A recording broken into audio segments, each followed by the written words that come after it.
This is a quick little tips moment for how to fill out your property disclosure statement. So obviously your address is going to be filled up here.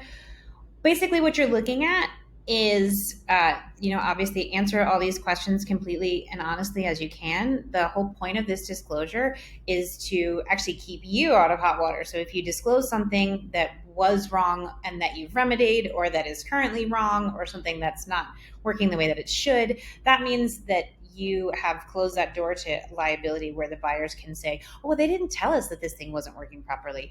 So disclose is the general advice here. If ever you have a moment where you are disclosing something, or you say like, yes, there's something that I want to talk about, you should fill out an explanation. So up here, it's all pretty self-explanatory.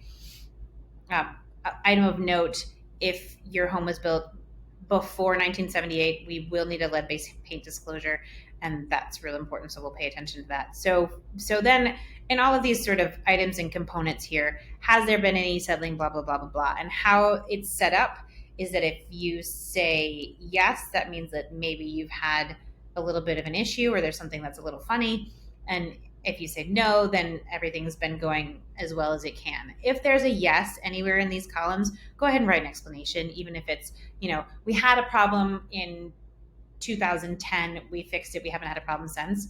I would rather you disclose that than have a moment where someone finds something out during a inspection and feels like we're trying to hide it from them.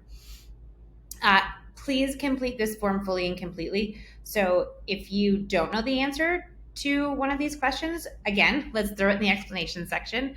And so say it was, I have, I, for G, say for 4G, I didn't know if it was a mobile modular manufactured home.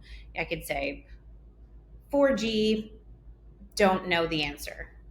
So that's also disclosing that you don't know. That works too. But if there's a question, if you feel like maybe your agent could help you answer that question, they're more than willing to go through this with you and make the question more clear. And so again, we want to make sure that this is filled out completely, because you can sign it without filling it out, but that's not actually very helpful in the disclosure world. And so that this goes along for a minute. Let's make sure that if you do have a bond with another pest company, you know exactly what's going on here and you fill that out. It's really helpful for buyers. And then there's a section for any other hidden defects. So if there's something else that's gone on in the house that you need to disclose, then you can put it in there.